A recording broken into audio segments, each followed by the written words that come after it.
So let's fold it. So now we have our step 2 ready, right? Okay. So the third step for the process of creating any kind of a custom Selenium framework using Java, we need to add any kind of a logging framework, right? So what do you mean by logs, right? So whenever we are building this framework, right, we want certain logs, right? So Selenium by default doesn't provide you much of the information like what is happening if you have opened the browser, if you have opened any kind of a navigation, right? If we have clicked something or not, these kind of stuff, right? So Selenium generally don't provide it, right? So what we have is that we can add any kind of a logging mechanism, which will basically add our Selenium logs as well as application logs. So what's going on behind the scene? We can add our custom log. Sometimes we want to add it, right?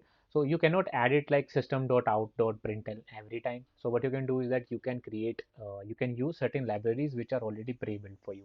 Like we have for log4j and we have a logback, right? So you can use logback or log4j, any of it.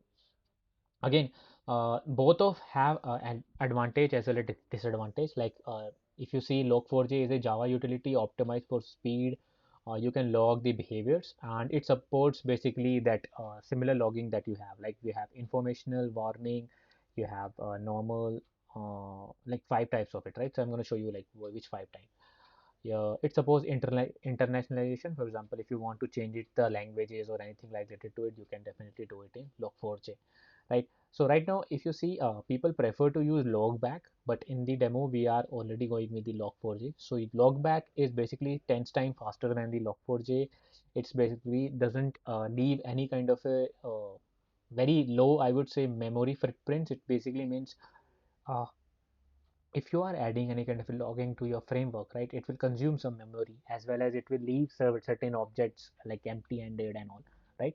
So that's where log4j is little helpful. It's more optimized in that case, faster as well as leave very low kind of a footprints, right? So if you want to add log4j, you have to just add it to dependency in pom.xml, and again you have to create a XML file to support it, right? So this is again the uh, configuration of your basically logs, right? Yeah.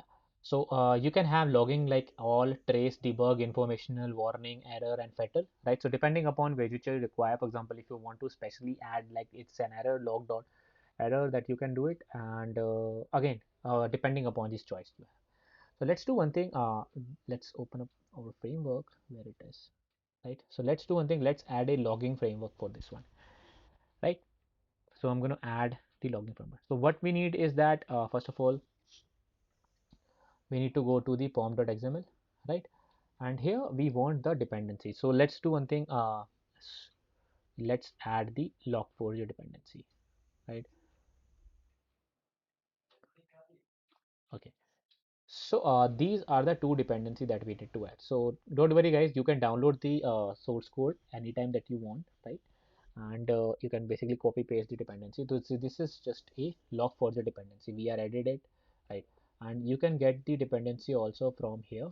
For example, if you ever want to search something, you can definitely say log4j repo, right? Maven, just type Maven log4j repository, and here just click on the first link and like core, click on here, and you can download it here. Okay, so right now like this way. Okay, so we have added API as well as the core, both of it, right? uh, right, cool. So what we need is that we need again a utility, right? So we will basically use a new utility which is called as log, right? And this will basically help us to get so basically we'll use a XML file, XML config file. So right, XML config file which will basically where we'll add basically our format of logs.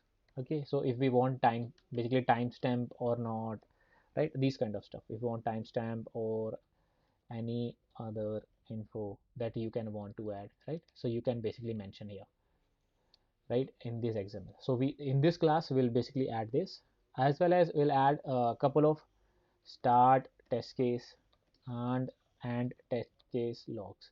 right? So that we are clear in the console. Make sense? So you can do that also. Yeah.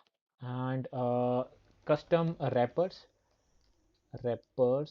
of logs. I'm going to show you what exactly it means. Okay. So what we are doing is that first of all, let's do one thing. So we are going to use a static initializer so that every time it will basically load the first thing first. So we need first of all we need a XML file, so, right? So we basically need a XML config. Where will we store? We'll store in the XML, in the resources, right? So we'll create a file. We call it log4j.xml, right? And here I would suggest just copy paste this, right? And you can change the log. For example, we have custom framework, so we'll say custom framework log. So this is actually very simple file, and you can copy paste, nothing to worry. We were just saying that this is a configuration for warning console. We are using this pattern, right? We'll have this is the way for log file. If it is a file, we'll add timestamp, right? We'll add log level and your message.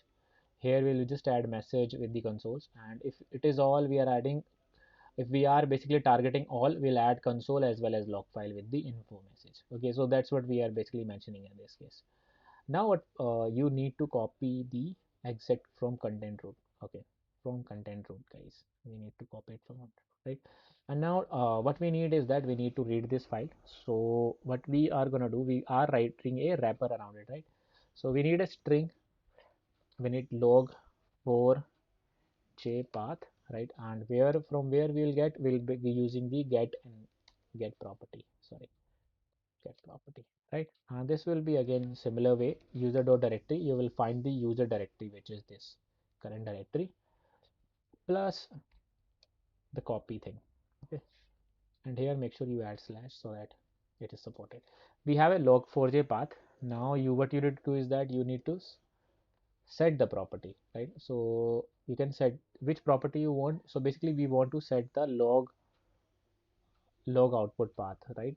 So we need to set the property by, we basically set it, log path is nothing but where we want to store those logs, right? That we have seen here, these logs. So we'll basically set it to the user directory, whichever the directory they are running it, will basically add it there. So user directory, right? Hmm? Awesome.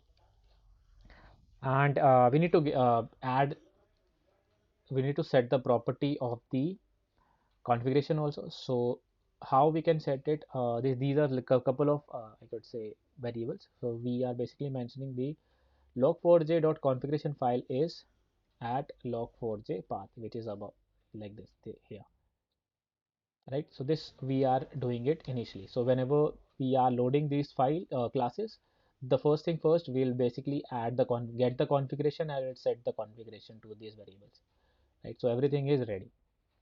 Now it's very easy. Just call the public static logger, right? And log. You can add log manager, wherever it is, log manager, right? Log manager. Okay. So it's coming. If you see, it's coming from util.logging, right? But we don't want it. We want it from the log4j, right? So let's do one thing. Let's go to pom.xml and make sure you click this icon, which is loading the dependency. It will load the dependency. And now let's see if the proper log manager is coming for us or not. So now you will see that we have log4j1 also, Apache log4. So we want this one, and we can call dot, right? So again we need to get the logger also, though.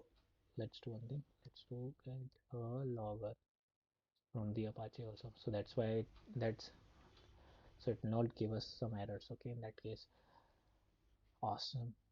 Give me 1 second. So we have log manager dot get logger. Why it is giving us error in this case?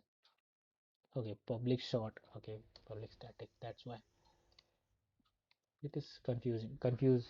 It's getting confused, right? Okay. So get logger, and we want log dot class name, right? So log dot class dot get name. Yes. Okay. So whatever the whichever the class it we are running it, it will basically get the name of it and it will append it to log in this variable, right? And now it's very straightforward. I'm going to write a couple of things like this. So this is some template that I have already prepared. So for starting the test, whatever the test name that we are gonna pass, we'll basically add like this thing, and for ending the test, you can add some things like this. This is just a copy paste. You can also do this and a couple of log levels of wrappers, right? So what we are doing here is that if we call it directly in info, we have info with a message, so we don't have to write log.log.info, and we can directly use info in that case. Make sense? Cool. So this is the wrapper that we are writing. So now we have a logging available also, right? So how we will basically run this, let's do one thing.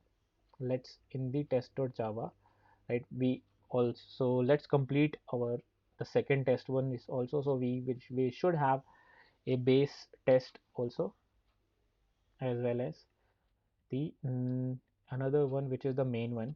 We call it test, right? So here just let's do one thing. Let's write a simple class. Let's say test class, test login.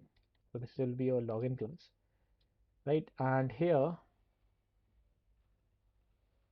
right? So we don't want to do anything. Just this is just a test class, right? So what we can do is that we have to create a configuration to run it, right? So we'll use Maven in this case, and we'll do basically clean, compile, and test. So this is the thing, three life cycle we are using: cleaning it, compiling it, and testing it, right? And what I do is that generally to test it out, our framework is running. Let's do one thing. Let's do one thing. System dot just printing hello world to see if everything is correct. Great, means we are not having any kind of a problem, right? So let's run it by using this, right? It's gonna take some time doing some stuff, right? Build success, everything is great, right?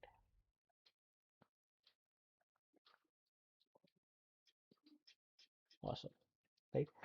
And if you see, we have a target, we have certain reports already generated for us, right? If you see, we have test log in text, we have some XML files already running, already generated for us, right? So let's do one thing, let's close everything, and we have it smaller test file. Just a test file, right? So now we have completed our third one, which is the adding logs to the framework. So we have added log4j.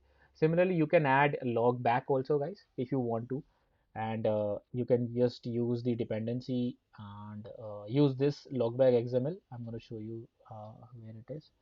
So open this link and just copy this configuration file, right?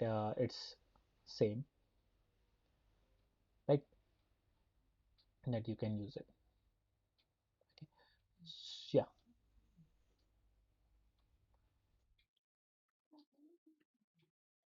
So th this is how you can add the logs to your framework, right?